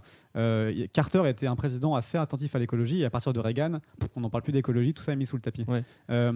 Il y a donc ce retour effectivement en grâce en ce moment parce qu'on commence à sentir les effets. Il y a la démission de Hulot d'un point de vue politique qui a été choc, mais il y a la canicule énorme à l'été 2018 dans tout l'hémisphère nord. Le plus haut sommet de Suède, je crois, ou Norvège, encore une fois, vous demanderez à Google de vérifier, le sommet, leur Mont Blanc à eux, a perdu son titre, il a rapetissé, parce que les glaciers ont tellement fondu au-dessus que le truc a rapetissé. Il y a eu une canicule dans le cercle polaire cet été, et des canicules au Japon, aux États-Unis, en France, en Russie, des trucs hallucinants un peu partout. Donc les gens ont pris conscience. Les bouquins sont mis à se vendre de plus en plus, notamment ceux donc des collapsologues, Pablo Servigne, Raphaël Stevens et Gauthier Chapelle, en France et en Belgique, qui ont écrit un bouquin Comment tout peut s'effondrer. Et la suite, Une autre fin du monde est possible, dont j'aime bien l'idée dans le titre qui est assez bonne. En gros, leur théorie, c'est de dire quoi? C'est de dire qu'il y a des piliers dans le monde qui sont tous hyper fragiles et qui peuvent tous s'entraîner les uns les autres si l'un de ces piliers chute. Qu'on parle de la production alimentaire, du système financier qui est sur le point, qui est très très mal en point, peut-être pire qu'en 2008 aussi en ce moment, du système politique, du système de la biodiversité, de toutes ces crises-là. Et en fait, il suffirait qu'une seule de ces crises éclate pour que les autres éclatent avec elle. Donc l'alimentation, aujourd'hui en France, que dit Pablo Servigne, c'est qu'en France, à Paris notamment, on mange des aliments qui sont arrivés à Paris il y a 2 jours. Donc s'il n'y a plus de pétrole du jour au lendemain, en 2 jours, il n'y a plus à manger dans Paris. Comme dans toutes les grandes villes. Sauf si vous avez des tomates cerises sur votre balcon. Donc vous mangez un jour de plus ou une demi-journée de plus. Je m'en fous, j'ai des boîtes de conserve. En plus de ce qu'on a dit sur l'écologie, donc crise de la biodiversité, crise du climat, il y a la crise des énergies, parce que le pétrole, le charbon, les énergies fossiles, en fait, sont toujours corrélés à la croissance. Il y a eu de la croissance que quand il y a eu des énergies fossiles. Quand il y a des crises de pétrole, il y a des crises de croissance. Et en fait, ces gens-là nous disent que il y a le mythe des énergies renouvelables qui remplaceront le pétrole. C'est pas vrai, ça marchera pas parce qu'il n'y a pas un taux de retour énergétique suffisant sur ces énergies. Elles sont pas aussi efficientes que le pétrole. et que donc de toute façon, si on utilise tout le pétrole, on va tous mourir de chaud, mais même si on l'utilise pas, même si on l'utilise, il va arriver à son pic d'ici peu de temps. On peut le stopper quand vous voulez. Hein. Alors, on va continuer, Vincent, pardon. Tout ça pour dire, non, mais voilà, c'est effectivement très complexe, mais il y a l'énergie qui va s'effondrer, la biodiversité, les rendements alimentaires, beaucoup de choses. Donc ces gens-là nous disent que c'est inévitable, qu'on va vers un effondrement. Mais il y a un truc des fois un petit peu malsain, c'est-à-dire que en fait il y a une fascination, de l'effondrement et qu'on est presque séduit par ça. On a envie que ça tombe et on attend que les scénarios arrivent. Là encore, politiquement, un problème que peut créer les théories de la collapsologie, c'est encore une fois une forme de passivité en fait citoyenne où du coup on se dit en fait on peut rien faire. Ça donne aussi l'idée qu'on n'a aucune clé, qu'il n'y a plus de solution possible et qu'il faut attendre l'effondrement pour peut-être renaître de nos cendres. C'est une critique qui est récurrente, mais qui n'est pas forcément justifiée aujourd'hui, parce qu'on constate un peu l'inverse. Je disais en introduction, tous ces mouvements qui aujourd'hui, ces marches-là, elles sont en réaction à cette crainte de l'effondrement. L'effondrement, je dis plutôt comme un sursaut à mon sens en ce moment, plutôt positif. À terme, ça peut effectivement être très négatif. Pour défendre les collapsologues qu'on connaît bien, parce qu'on les a invités à des conférences chez Ouzbek, eux, leur message, c'est de dire, en fait, quand on dit une autre fin du monde est possible, c'est de dire qu'il faut dès aujourd'hui préparer l'après-fin du monde et qu'en fait, c'est exactement les mêmes solutions que ceux qui veulent l'éviter.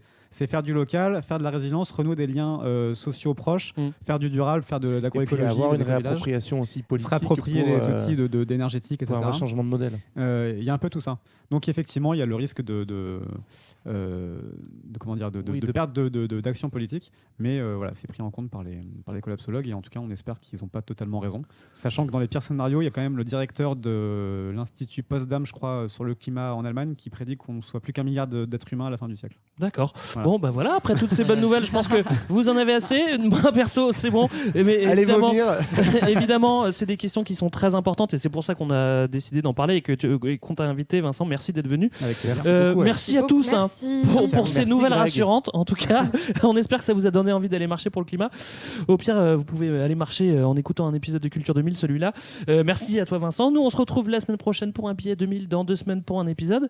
Et puis, vous pouvez nous contacter sur les réseaux sociaux, Twitter, Facebook, si vous n'avez pas trop peur de votre empreinte carbone. Bon, faites-le quand même. Peut-être qu'on pourra faire quelque chose pour vous. On se quitte en musique, DJ ? Oui, bien sûr. Je suis content que tu ne m'aies pas réappelé Platiniste. Bah, tu vois, tu cherches. Voilà, Platiniste. Voilà. Non, mais et si j'ai une proposition aussi pour ne pas flinguer la planète, on faisait appel au tonton flingueur, puisque j'ai trouvé une petite chanson de notre cher ami Francis Blanche qui s'appelle L'âge de raison. Donc, je vous laisse l'écouter. Bye bye, merci à tous. Ciao. Salut.